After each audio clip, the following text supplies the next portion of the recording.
వేసవి న్యూస్ కు స్వాగతం. ముందుగా ముఖ్యాంశాలు. 26 లోగా తెనాలి సబ్ డివిజన్ రైతాంగ వివరాలు, రైతు కూలీల వివరాలు, పూర్తి డేటా డిఏఓకు అందజేస్తాం. ఏడీఏ ఉషారాణి. వైభవంగా కొనసాగుతున్న శ్రీ వాసవి మాత జయంతి ఉత్సవాలు. తెలంగాణ తరహాలో ఏపీలో కూడా మల్టీప్లెక్స్ థియేటర్లు సైతం మూతపడనున్నాయి. మా ఏపీ అధ్యక్షులు దిలీప్ రాజు ఆవేదన. మారుతున్న కాలమాన పరిస్థితులకు అనుగుణంగా ఆహారపు అలవాట్లలో పెనుమార్పులు చోటు చేసుకుంటున్నాయని, ఒకనాటి దంపుడు బియ్యం వినియోగం నేటి ఆధునిక యుగంలో ఆహారపు అలవాటుగా మారటానికి ప్రధాన కారణం ప్రజలకు తమ ఆరోగ్యం పట్ల శ్రద్ధ పెరగడమేనని మాజీ మంత్రి ఆలపాటి రాజేంద్ర ప్రసాద్ అన్నారు. స్థానిక గంగన్నమ్మపేటలో కేవలం దంపుడు బియ్యం విక్రయం కోసం ఏర్పాటు చేసిన దంపుడు బియ్యం విక్రయశాలను శనివారం మాజీ మంత్రి ఆలపాటి రాజేంద్ర ప్రసాద్ ముఖ్య అతిథిగా పాల్గొని ప్రారంభించారు. ఈ సందర్భంగా ఆలపాటి రాజేంద్ర ప్రసాద్ మాట్లాడుతూ వినియోగదారులకు మెరుగైన సేవలు అందించే వ్యాపారాభివృద్ధిని సాధించాలని నిర్వాహకులకు అభినందనలు తెలిపారు. షాపు నిర్వాహకులు దంపుడు బియ్యం సరఫరా గురించి చెబుతూ రాజమహేంద్రవరంలోని నరేంద్రపురం మండలంలో దంపుడు బియ్యం తయారు చేస్తారని, ప్యాకింగ్ ద్వారా రాష్ట్ర వ్యాప్తంగా సరఫరా అవుతాయని, బీపీ షుగర్ కంట్రోల్ చేయటం కోసం దంపుడు బియ్యం వినియోగం డాక్టర్లు సూచిస్తున్నారని తెలిపారు. కార్యక్రమంలో మహమ్మద్ ఖుద్దూస్, డాక్టర్ వేమూరి శేషగిరావు, కిరాణా షాపుల అసోసియేషన్ అధ్యక్షులు గుర్రం శంకర్రావు, కోశాధికారి వక్కలగడ్డ సుబ్రహ్మణ్యం, కొల్లిపర ప్రభాకర్, గోనుగుంట్ల శ్రీనివాసరావు తదితరులు పాల్గొన్నారు. ఆర్యవైశ్యుల ఇలవేల్పు శ్రీ వాసవి కన్యకా పరమేశ్వరి అమ్మవారి జయంతి ఉత్సవాలు విశేషంగా కొనసాగుతున్నాయి. ఆర్యవైశ్యుల ఇలవేల్పు శ్రీ వాసవి కన్యకా పరమేశ్వరి అమ్మవారి జయంతోత్సవ వేడుకలు విశేషంగా కొనసాగుతున్నాయి. స్థానిక బోస్ రోడ్లోని శ్రీ వాసవి కన్యకా పరమేశ్వరి అమ్మవారి దేవస్థానం ఆలయ సత్రం కమిటీ నిర్వహణలో శ్రీ వాసవి మాత జయంతి ఉత్సవాలు త్రయాహ్నిక దీక్షగా నిర్వహిస్తున్నారు. ఈ క్రమంలో శనివారం అమ్మవారికి నిర్వహించిన విశేష పూజా విధానాలను ఆలయ అర్చకులు మీడియాకు వివరించారు. ఉత్సవాల ముగింపుగా సాయంత్రం నిర్వహించే శోభాయాత్ర ప్రాధాన్యతను వివరించారు. తెనాలి పట్టణం బోస్ రోడ్లో వేయించేసినటువంటి శ్రీ వాసవి కన్యకా పరమేశ్వరి అమ్మవారికి దేవస్థానంలో వైశాఖ శుద్ధ దశమి వాసవి అమ్మవారి జయంతి ఉత్సవాన్ని పురస్కరించుకొని మరి ఈ రోజున అమ్మవారికి ఉదయాన్నే సుప్రభాత సేవ, అమ్మవారికి పంచామృత అభిషేకముతో అమ్మవారికి విశేషమైనటువంటి అర్చనాది కార్యక్రమాలు, అలాగే అమ్మవారికి విశేషమైనటువంటి కుంకుమార్చనాది కార్యక్రమము, అలాగే సామూహికంగా మహిళలందరి చేత కూడా కుంకుమార్చనాది కార్యక్రమాలు చేయించి అమ్మవారికి మూలమంత్ర హోమంతో మహామంగళ పూర్ణాహుతి, అలాగే వచ్చినటువంటి భక్తులందరికీ కూడా అన్నప్రసాద వితరణ కూడా జరుగుతున్నది. మరి సాయంకాలం 6 గంటలకు అమ్మవారి పురవీధుల్లో వివిధ రంగుల దీపాలతో అమ్మవారికి విశేషమైనటువంటి ఊరేగింపు జరుగుతుంది. కావున భక్తులందరూ కూడా ఈ యొక్క గ్రామోత్సవంలో పాల్గొని శ్రీ వాసవి కన్యకా పరమేశ్వరి అమ్మవారి యొక్క అనుగ్రహం పాత్ర కావాల్సిందిగా కోరుతున్నాము. వేసవి ఎండ తీవ్రత వల్ల బెంబేలెత్తుతున్న ప్రజలకు అనుకోని విధంగా కురుస్తున్న అకాల వర్షాలు కొంత ఉపశమనంగా మారిందనే చెప్పాలి. వేసవి ఎండ తీవ్రత వల్ల బెంబేలెత్తుతున్న ప్రజలకు అనుకోని రీతిగా కురుస్తున్న అకాల వర్షాలు కొంత ఉపశమనంగా మారిందని చెప్పాలి. పట్టణంలో గత 3 రోజులుగా ఏదో సమయంలో వర్షం పడుతూనే ఉంది. ఈ క్రమంలో వర్షపు నీరుతో సైడు కాలువలు పొంగి మురుగునీరుగా రోడ్లపైకి రావడంతో ప్రధానంగా బోస్ రోడ్లో కొన్ని లోతట్టు ప్రాంతాల్లో రోడ్లు తటాకాలుగా మారుతున్నాయి. మురుగునీరు, వర్షపు నీరు పొంగిన కాలువలు రోడ్లపైకి రావడంతో పాదచారులు, ద్విచక్ర వాహన చోదకులు కొంత ఇబ్బందులు ఎదుర్కోక తప్పడం లేదు.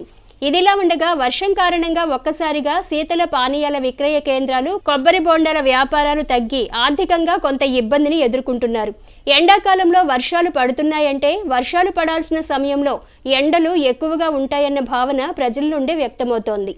వ్యవసాయ శాఖ పరంగా తెనాలి సబ్ డివిజన్లోని 3 మండలాల పరిధిలోని వ్యవసాయదారుల పూర్తి సమాచారం 24వ తేదీన తమకు అందజేయాలని తెనాలి వ్యవసాయ శాఖ ఏడీఏ ఉషారాణి సిబ్బందికి సూచించారు. శనివారం వ్యవసాయ శాఖ కార్యాలయంలో 3 మండలాల పరిధిలోని విఏఏ, విహెచ్ఏ, ఎంపీఈఓలకు ఏర్పాటు చేసిన సమావేశంలో విలేజ్ యాక్షన్ ప్లాన్ వివరాలు సేకరించే కార్యాచరణను ఏడీఏ ఉషారాణి వివరించారు. అనంతరం ఆమె మీడియాతో మాట్లాడుతూ సమావేశ ముఖ్య ఉద్దేశాన్ని వివరించారు. 3 మండలాల పరిధిలో గల రైతు భరోసా కేంద్రాల నుండి రైతులు, కౌలు రైతులు, రైతు కూలీల డేటాతో పాటుగా విత్తనాలు, ఎరువులు, పురుగు మందుల యాజమాన్య పద్ధతుల డేటా సేకరించడం జరుగుతుందన్నారు. ఈ నెల 26న డేటాను జిల్లా డిఏఓకు సమర్పించడమే లక్ష్యంగా పనిచేస్తున్నట్లు తెలిపారు. విలేజ్ యాక్షన్ ప్లాన్ అనేది ఇంతకుముందు మనం గతంలో తయారు చేస్తూ ఉండేవాళ్ళం, కానీ ఇప్పుడు ఆర్బీకే లెవెల్ యాక్షన్ ప్లాన్ అనేది ఆర్బీకే స్థాయిలో ఉన్నటువంటి పర్సన్ తయారు చేయాల్సినటువంటి ఆవశ్యకత ఉంది. టోటల్ ఫార్మర్స్ ఎంతమంది ఉంటారు, కౌలుదారులు ఎంతమంది ఉంటారు, ఉమెన్ ఫార్మర్స్ ఎంతమంది ఉంటారు, మెన్ ఫార్మర్స్ ఎంతమంది ఉంటారు, ఎంత ఎక్స్టెంట్ ఉంటుంది, వాళ్ళ యొక్క లైవ్ స్టాక్ ఏంటి, వాళ్ళ యొక్క ఇరిగేషన్ సోర్స్ ఏంటి, వెట్లాండ్ ఎంత, డ్రై ల్యాండ్ ఎంత, వాళ్ళు ఏ రకమైనటువంటి విత్తనాలు వాడుతున్నారు, ఎంత ఫర్టిలైజర్స్ వాడుతున్నారు, ఎక్కడి నుండి తెచ్చుకుంటున్నారు, గ్రీన్ మాన్యూర్ వాడుతున్నారా, మామూలు వ్యవసాయం చేస్తున్నారా, లేకపోతే ఆర్గానిక్ ఫార్మింగ్ చేస్తున్నారా, న్యాచురల్ ఫార్మింగ్ చేస్తున్నారా, అంటే ఒక ఆర్బీకే స్థాయిలో ఒక 300 మంది రైతులుగానే ఉంటే ఆ 300 మంది రైతుల యొక్క డేటా అంతా కూడా వీళ్ళు విలేజ్ యాక్షన్ ప్లాన్లో పొందుపరిచి వాటిని రేపు 24వ తారీఖుకి ఏఓలకు అందించినట్లయితే ఏఓలు ఇన్ఫర్మేషన్ అంతా కన్సల్టేట్ చేసి ఏడీఏ ఆఫీసుకు పంపిస్తే మనము 3 మండల్స్లో ఉన్నటువంటి వీటన్నిటినీ కూడా కన్సల్టేట్ చేసి 26వ తారీఖు డిఏఓ గుంటూరు ఆఫీస్కి సబ్మిట్ చేయాల్సి ఉంది. కొలిపర మండలంలో 15 ఆర్బీకేలు ఉన్నాయి, అలాగే మన తెనాలి మండలంలో 19 ఆర్బీకేలు ఉన్నాయి, అలాగే మనకి దుగ్గిరాల్లో 17 ఆర్బీకేలు ఉన్నాయి.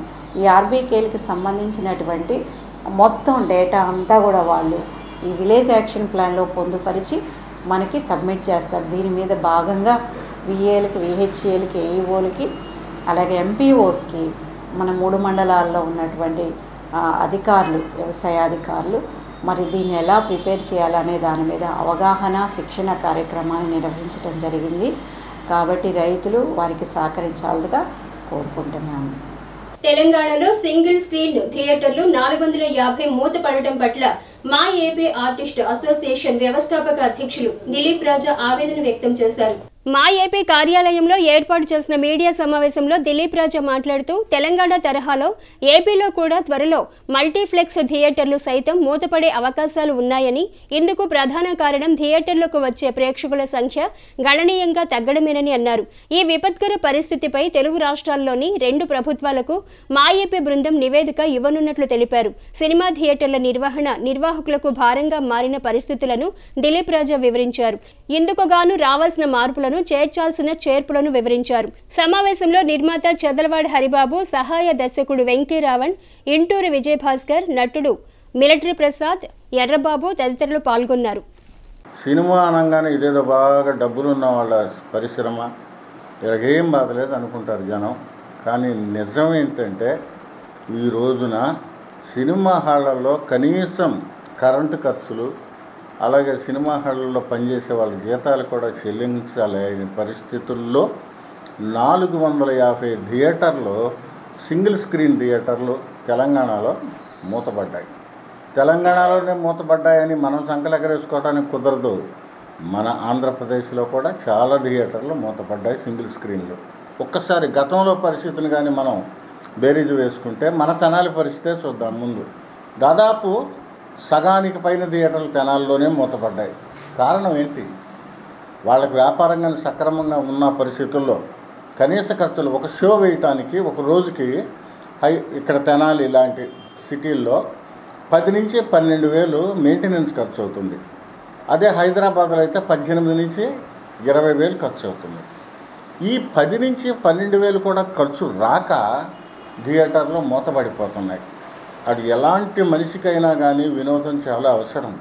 వినోదం అనేది జీవితంలో కంపల్సరీ అయిన అంశం. ఇలాంటి అంశాన్ని మనకి దూరం అయిపోయింది.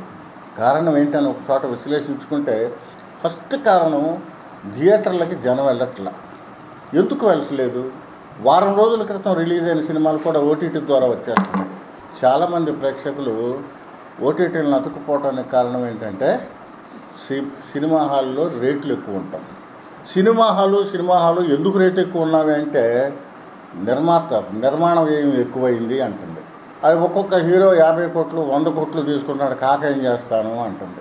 థియేటర్లో హీరో గారిని వెళ్ళి ఏంటి నువ్వు 50 కోట్లు 100 కోట్లు అడుగుతున్నారు హీరో గారు అంటే, మా వల్లే కదా, మా బొమ్మలు చూసే కదా 2 రోజులు కలెక్షన్స్ వస్తున్నాయి, మేము తీసుకుంటే నీకు బాధ ఏంటి అని అంటున్నారు వాళ్ళు. ఇలా ఒకదానితో ఒకదానికి సంబంధం ఉన్నాయి. What we are on behalf of Movie Artists Association Andhra Pradesh, what we are appealing to the government of Andhra Pradesh and government of Telangana, please take proper action.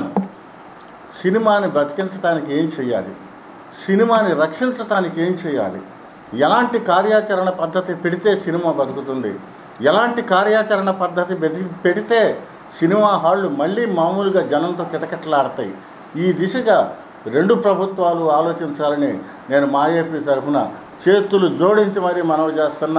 Srikrishnadevarayalu గారి కాలం నుంచి కూడా వినోదానికి పెద్ద పీట వేసిన సంస్కృతి మంది, సంస్కారం మంది.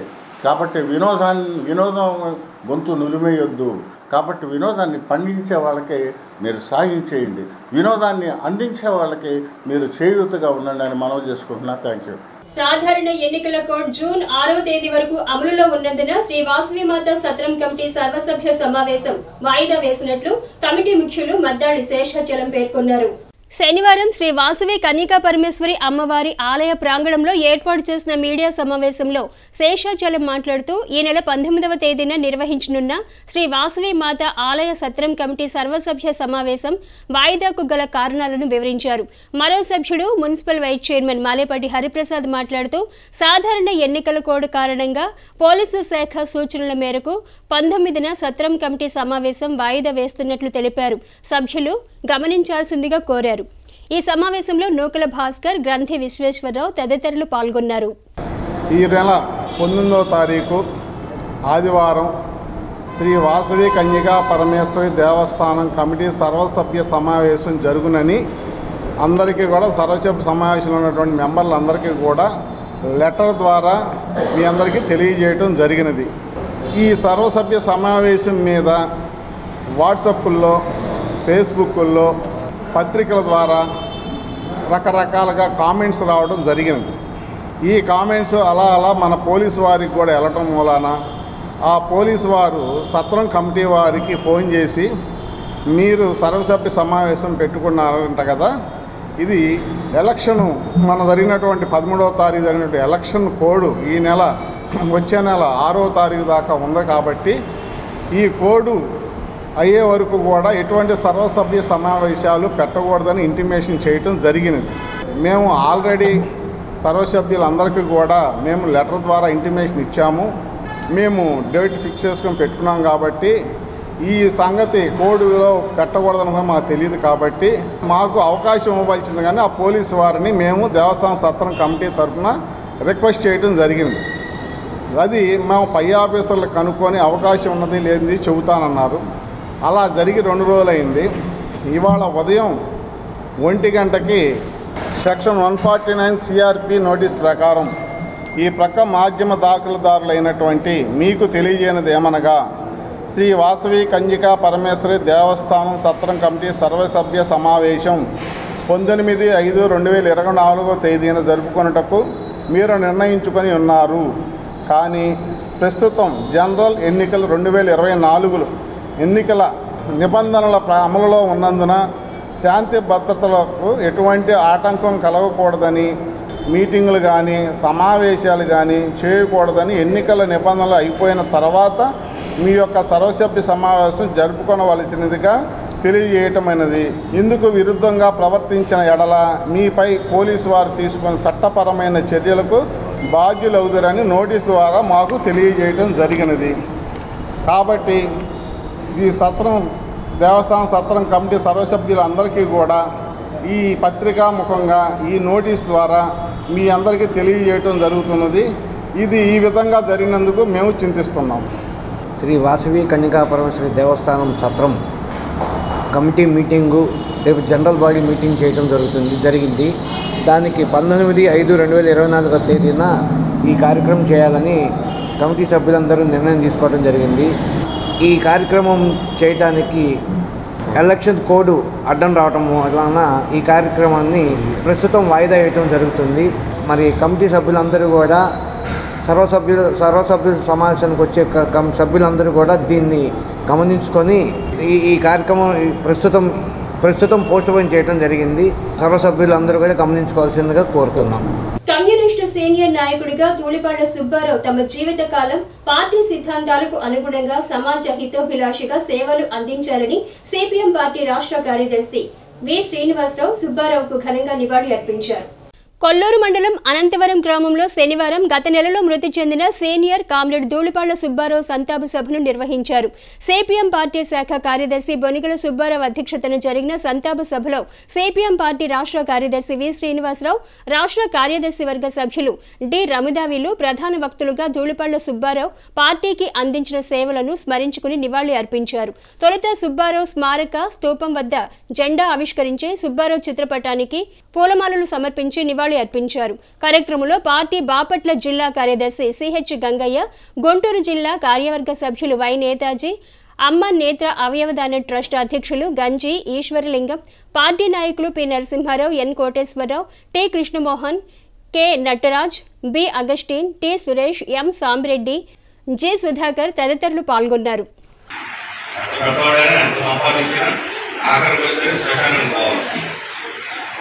అందుకని జీవితకాలంలో మనకేం మిగిలింది, డబ్బు మిగిలిందా, కీర్తి మిగిలింది, చేసిన కృషి డబ్బు అన్నప్పుడు డబ్బు గురించి తర్వాత వాసులు కొట్టుకుంటారు, తిట్టుకుంటారు అని మర్చిపోతారు.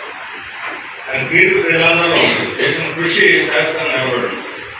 సుబ్బారావు సంపాదించలేకపోవచ్చు, ఆయన తన కుటుంబాన్ని చక్కగా చూసుకున్నారు.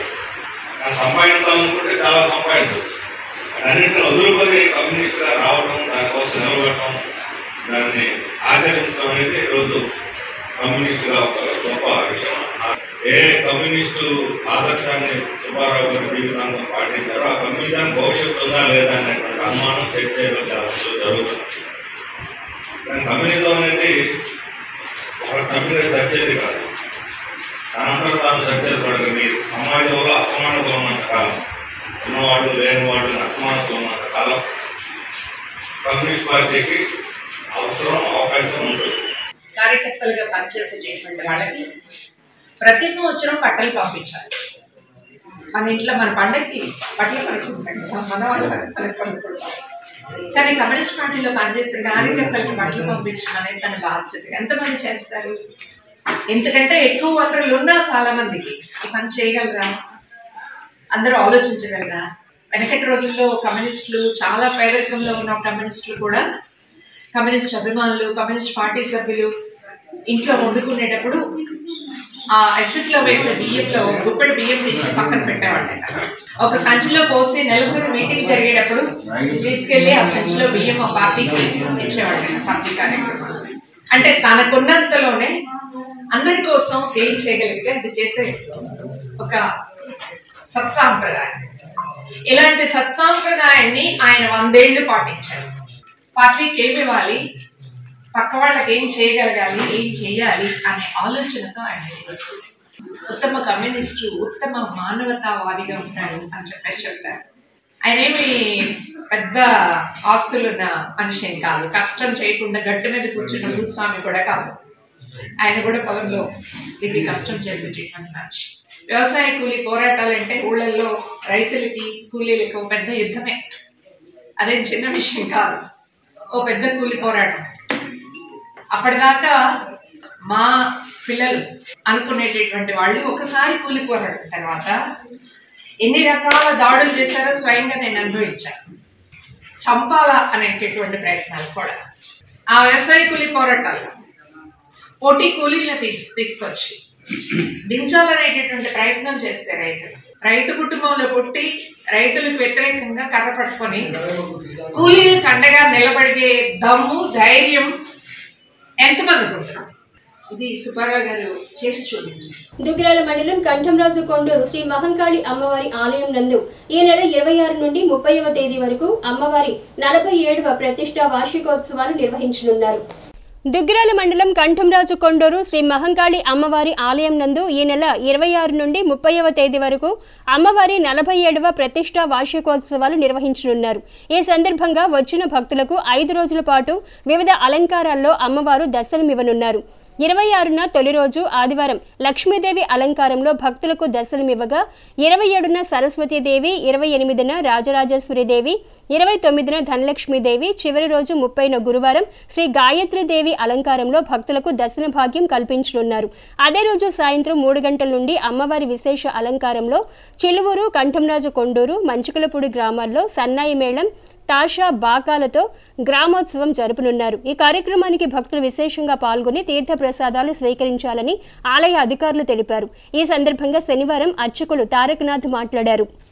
శ్రీ మహంకాళి అమ్మవారి దేవస్థానం కంఠమరాజు కొండూరు దుగ్గిరాల మండలం కంఠమరాజు కొండూరు గ్రామ పరిమేరులో వేంచేసి ఉన్న మహంకాళి అమ్మవారి దేవస్థానం నందు 27వ ప్రతిష్టా వార్షికోత్సవాలు జరుగుతున్నవి. క్రోధినామ సంవత్సరం వైశాఖ బహుళ పంచమి ఆదివారం నుండి వైశాఖ బహుళ దశమి గురువారం వరకు అనగా 25/5/2024 నుండి 30/5/2024 వరకు అత్యంత వైభవంగా జరగబడుతున్నది.